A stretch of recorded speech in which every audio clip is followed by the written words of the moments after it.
So Vande Bharat, the initiative launched by the government for repatriation of flights, has now been opened up for the private carriers as well. Good morning, this is Nayanthara Rai working from home in New Delhi, and to talk about Vande Bharat and what it means for the airlines and for all of you that are looking to bring back your loved ones to India, I'm being joined by a very special guest, the top boss at SpiceJet, Ajay Singh. Mr. Singh, it's always a pleasure talking to you. Thank you so much for joining us here on ET Now. We got to know about the fact that private carriers could be allowed just yesterday. Can you tell us how much of the skies, the international skies, has been opened up for private airlines like SpiceJet? Well, Nantara, international skies have not been opened up in the sense that there are no scheduled flights happening. But what has been opened up is private sector participation in the Vande Bharat scheme, like you said, as also charter flights that we are now allowed to do to repatriate Indians stuck in different parts of the world. So I think that's a good step by the government, because clearly the numbers of our citizens that are trying to come back to India is quite large. And this could not have been done by one airline alone. I think it's also important that all of us, private airlines, are also national carriers. We all carry the national flag. And we were looking forward to an opportunity to participate in this whole process of repatriating Indians back to our country. So you're saying the scheduling is going to be decided by the government. Mr. Ajay Singh, will the pricing also be decided by the government? Because when Vande Bharat was only open for Air India, what we did see is the government having a flat rate. For example, for the economy class ticket from the Gulf, it was 13,000 rupees and 1 lakh rupees from any of the cities in the United States. Do you have to follow the same pricing? Is the government deciding the pricing? Yes, as far as Vande Bharat itself is concerned, the government is deciding the pricing. As you know, they had adopted this policy, which appeared to us to be that when Air India was flying to the Gulf, they were, in a sense, subsidizing flights. And they were making up the money by flying to Europe and the US, where the fares were much higher than the average fares they would normally get. So yes, to the extent that private carriers participate in Vande Bharat directly, the fares will be determined by government. But in terms of charter flights that we are all allowed to operate, these are flights which are typically paid for by companies and by organizations in different parts of the world. Those flights, there is no pricing, limit that has been set by the government of India. So, when was Vande Bharat allowed? And Mr. Ajay Singh, can you give us an idea of the kind of traction it has seen? We got to know about it 24 hours ago, and I'll be very honest with you, because of a statement that Vistara had put out. So when was it allowed, and is it too early to ask you the kind of reactions and traffic that you're seeing? Firstly, Vande Bharat has been allowed for a few days now, and charter flights as well, since the beginning of this month. Of course, the numbers of Indians that are trying to get back into India is extremely large. So the restriction really has been on the ability of state governments to accept passengers or people back into the states, given quarantine rules and their ability to provide quarantine facilities. In terms of demand, of course, there is absolutely no paucity. All these flights are completely full. So it really depends on the states on their preparedness to quarantine all these people who are coming back. And therefore, the schedules and dates are being decided in conjunction with them. And permission obtained from them for each and every flight that's coming in. Mr. Singh, I'm going to ask this question on behalf of all those that are watching this interview, are looking to come back home themselves, or are trying to repatriate loved ones from overseas. Are the procedures for the private airlines the same that Air India is going to follow, whether it is, the downloading of the Arogya Setu app, whether it is a 7-day quarantining, the procedures that are going to be followed by the private carriers on board? is it all the same? There's a standard operating procedure which has been notified by the government, and all of us are following that same procedure. Of course, it differs in the sense that for every state, there are some quarantine rules which may differ slightly, but broadly the process is the same. I think it's exactly the same SOP. How are the airlines also making sure with the government that there won't be overcrowding at the airports? Once again, the point of this interview is also to understand, because there are a lot of apprehensions. No one wants to come back only to get COVID or have one of their loved ones get COVID.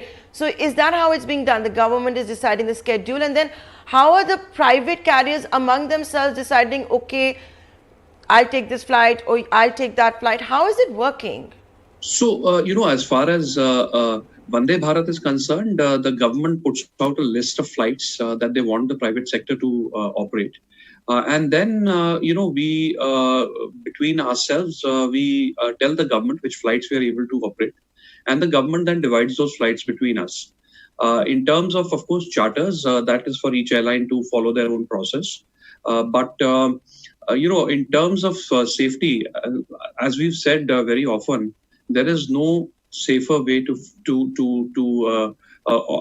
terms of transportation than by air, because there are just so many precautions which are being taken, Nayantara, in terms of checks which are happening before these passengers board aircraft, to the process that's followed both at the airports and on board, in terms of the face masks, the face shields, the disinfectant fluid.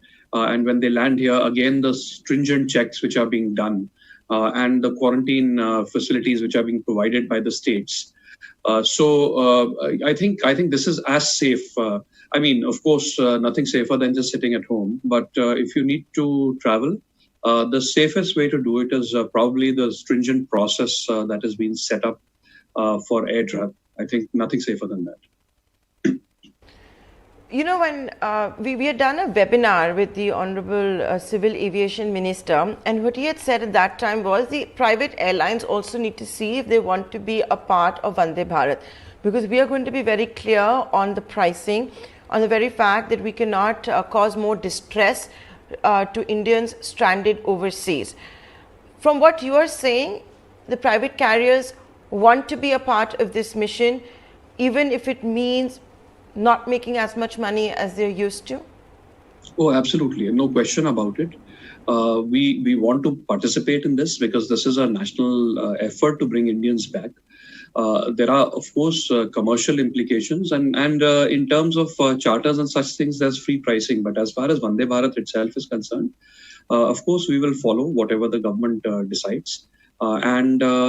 In terms of, government has chosen to set higher fares on Vande Bharat for markets where they probably presume that the passengers can afford it. For example, if you look at the fares to the US or fares back from the US, they are significantly higher than the average fares that Air India would normally get. But I think it's a function of the government deciding, where affordability is an issue and where it is not. So how is it working? Because, it's pretty clear, and you yourself said that Air India is subsidizing, let's say, flights from the Gulf with what's happening in the United States, where it's 1 lakh rupees, right? Incidentally, for business class tickets, I understand it's $3,500 a seat coming in from the US. But having said that, what does it mean for the private carriers? Because you don't have private carriers really flying to the United States. You have to have the wide-bodied aircraft as well. So what does this mean for the airlines, which were anyway locked down, are now being allowed to fly, albeit in a partial manner? What is it going to mean for the health of the airlines? Because you're not going to be allowed to make money. Are you flying at losses? Well, in any case, what we are doing is when we fly at Vande Bharat rates, it's pretty much a break-even sort of a situation. So we are not losing a lot of money. In some cases, we may lose some marginal amount of money. But like I said, it's national service. So we will happily do some of it. Much as today we are also flying immigrants, these migrants. So a lot of the state governments are approaching us and saying, can you please help us fly migrants from one place to the other, and we are doing it sometimes at discount, sometimes without cost. So some of this is part of our process and part of our duty. So we are happy to do it. I think all private carriers are happy to participate because in any case, this is not a significant part of the business. I mean, the larger part, of course, is the scheduled flying that we are doing, and also the charter flights that we are all increasingly doing now. So, can you give us a sense, since we have you here, what India can't afford is, of course, the grounding and the crash of yet another airline. Pardon my bad puns over there, but we really can't. We have seen governments come out with direct bailouts for airlines overseas. Look what Germany's done for Lufthansa. Look what the Donald Trump administration's done in the United States. Look at Singapore Airlines. India has chosen not to do that. I don't know if there's going to be yet another stimulus measure, but at the same time, the private carriers have also decided to give out the discounted seats, to leave the math aside in national interest. How long can this carry on for? Is it going to result, do you foresee maybe closure of Indian airlines? Well, I certainly hope not. I certainly hope the government can still find some way to support Indian carriers. I think there is an even larger issue, and that is that if you look at our region and all the airlines in the Middle East as well as the Far East, all of those airlines have been strongly funded by their respective governments. And as things start to open up, we will increasingly compete with these airlines. For example, when you fly to Dubai or to Abu Dhabi or to Doha, you compete with the carriers there. Those guys have got huge amounts of money from their government, billions of dollars, and therefore are in a position to discount fares and put a lot of pressure on the Indian carriers. Same for airlines in Singapore and Hong Kong and so on. So I think we need to think about that, and as we look forward to fulfilling our ambition of Atmanirbhar Bharat and trying to create a global passenger hub within our country, we really need to see that we get a level playing field, and that the country provides a level playing field to its carriers, because we have this wonderful opportunity where we have a really strong domestic market, which we can leverage to create a base, finally, a hub in our own country. But if we are to constantly, put pressure on our carriers, have high taxation and not support them, when competing carriers are being supported by their governments, it becomes tougher to do. So we do hope that the government at least will provide us policy support and hopefully some financial support as well, so that we can compete with all these carriers and actually try and ensure that Indian aviation is at the center of global aviation in the years to come.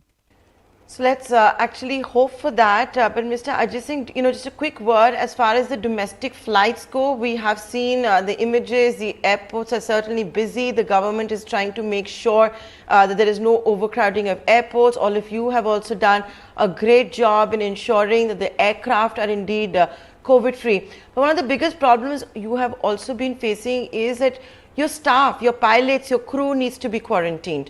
There have also been some very sad instances of crew members catching COVID-19. With all of you now also entering Vande Bharat, is there enough capacity? Do you all have enough crew members? Are we finally going to see coach sharing become a reality because of this problem? Well, it could, but in terms of quarantining of crew members, we have suggested some alternative approaches to government to take a look at. I think it's in fact it's good that we are detecting passengers who are COVID positive. It's because of the stringent checks that we are doing as passengers are boarding aircraft and deboarding aircraft that we are able to detect some positive cases that would otherwise have gone unnoticed. So I think that at this time, there is some pressure because of the quarantining of crew. But I think if we can come up with sensible policies, for example, the cockpit crew, they are completely removed from where the passengers are, and Supposing there's a passenger in the last few rows who's been found to be COVID positive, it shouldn't necessarily mean that the cockpit crew is quarantined for 14 days. So we have proposed some steps to the government, and we hope the government will take a look. I'm going to make this final question before I have to actually go into a short commercial break, and I'm going to make it about pricing. Are we going to see for the international flights a repatriation, what we've seen for the domestic flights? For example, Mr. Ajay Singh, and it's only fair because of the surge in demand. I get the market dynamics. We have seen in certain cases people trying to fly domestically and crazy high tariffs. People have gone, they've been putting up those messages on social media about how a one-way ticket can be as high as 30,000-40,000 rupees. Whereas, from the Ministry of Civil Aviation, we were told there is an upper ceiling. So can you clarify for us how this disconnect is actually taking place? And is that also going to then apply for international flights? Is it, for example, maybe those that have premium seating or business class seating where you're seeing those kind of pricing? Oh, absolutely. I think there is a fare band which the government of India has given, and everybody is scrupulously following that fare band. I think the numbers that you are talking about really relate to business class seats. So that's where there is no fare band. So then, of course, the airlines are free to charge what they will. But in terms of the bulk of the flying, which is on economy seats, those are controlled by the band that the government has given, and in fact those bands are extremely reasonable. I mean, if you look at flying from Delhi to Mumbai, the highest fare is probably about 11,000 rupees, which is actually pretty low. So it starts from somewhere around 3,500, goes to about 11,000 rupees. So it's a very reasonable band. We respect that the government needed to do that because of surge pricing possibilities and so on. But I think you need to remember also that most aircrafts, most airlines have more than 2/3 of their fleet on the ground, which need to be paid for. So at some point of time, we'll have to enable airlines to make some more money to pay for those aircraft for all those fixed costs in the absence of government assistance.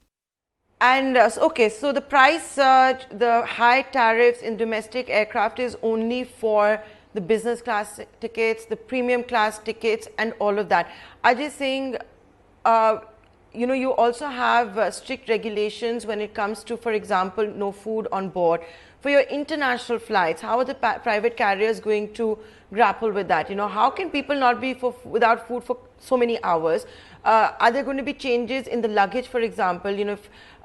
If people are wrapping up and packing up and moving their whole lives back to India because they've lost a job or a visa or whatever it is, are there going to be changes in rules? Are we seeing evolution of at least the rules and regulations on that front? I think this whole focus on contactless travel is probably here to stay. If you look at these web check-ins that have been attempted in India, today 99% of people are checking in through the web. So there are no lines for check-in, etc. In terms of baggage drop, also there is a new contactless sort of process. All of this is extremely efficient for post-COVID days as well. In terms of international travel, of course, we have to make adjustments for that, and they will be made.